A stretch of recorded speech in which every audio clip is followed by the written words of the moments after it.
I I thought I would get on here and just speak candidly. I hate doing this. I hate doing this, but I'm gonna do it. I don't use social media very much anymore. And I'm so happy about that. But there are many folks out there that I want to acknowledge and I want to show appreciation and love and support for. So that's why I'm hopping on here to talk about this, which is that our Star Wars show, has been canceled. And I'm gonna be transparent and say that it's not a huge shock for me. Of course, I live in the bubble of my own reality, but for those who aren't aware, there has been a rampage of vitriol that we have faced since the show was even announced, when it was still just a concept and when no one had even seen it. And that's when we started experiencing a rampage of, I would say, hyper-conservative bigotry and vitriol, prejudice, hatred, and hateful language towards us. And this really affected me when I first got the job, because it's just not something, even though I anticipated it happening, it's not something you can fully understand what it feels like until it's happening to you. However, I feel like I've kind of moved through those feelings in various ways, including being vocal about it myself. For me, it just became a situation where there was no option but for me to honor my sense of ethics and my belief system and my value system while being in this very unique position. It was kind of like I had this very unique experience of experiencing the world at large, which is, of course, hyper divisive right now,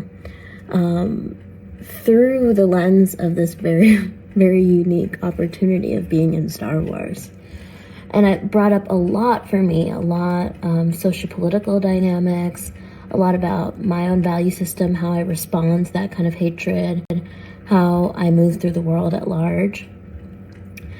And it just became inarguable for me at a certain point that in order to continue to be myself, I would have to honor my value system by being vocal, even within the context of working for Disney and working within the large, massive IP that is Star Wars. On that topic, I just have to say it has been an incredible honor and dream for me to be in this universe. It still feels, even though, of course, I'm very sad about the show being canceled, and I'm sad about us not being able to give people who are invested into it more, still just feel a lot of levity and joy around the fact that I got to experience it, and that people loved it, and that people were so responsive. I poured through a lot of different iterations of fan art and ship art and fan theories and things that were just so beautiful and filled my heart with joy. And I just want to let those people know out there who supported us in that way, and supported us vocally, despite and in the face of all of the vitriol that we received and the targeted attack, I would say, we received by the alt-right. Just that you were deeply loved and appreciated, and it made this job all the worthwhile for me, and it made all of the challenging elements of it completely worthwhile for me.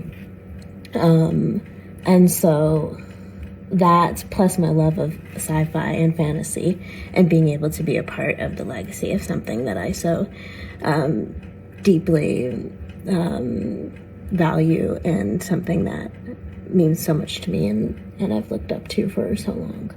So I also just want to say thank you to Lucasfilm for just being a fucking awesome team. They were so wonderful to work with, and just everybody that I worked with in Lucasfilm, particularly Rain Roberts, my producer, was just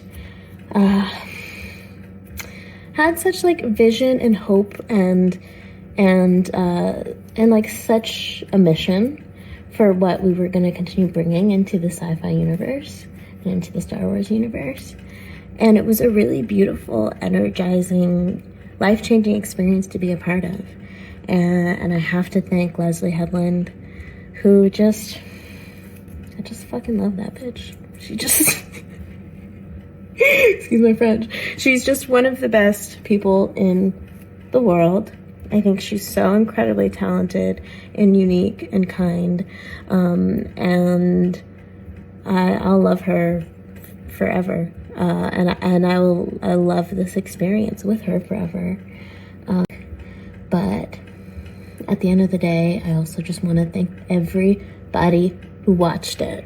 Thank you for being so loving and supportive and excited and nerdy and awesome, and I'll continue to process this for a long time. But maybe the last thing I want to say on the subject is that we all exist in the context of all in which we live. But I'm serious. It's not lost on me how the way that these events have unfolded is also due to the hyper-divisiveness of the time that we live in, that is driven, I would say at this point, by echo chambers of thought and algorithms that reinforce our biases.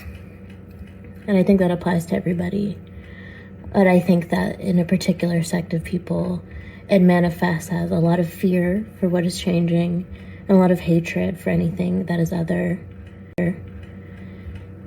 And I would challenge us all and challenge myself to continue questioning what it is that I digest, and think critically about what shapes it. And let's vote, y'all. Let's vote. Let's vote. I think that's all I have to say. Wow, this is 10 minutes long. We'll see if I post this. Bye.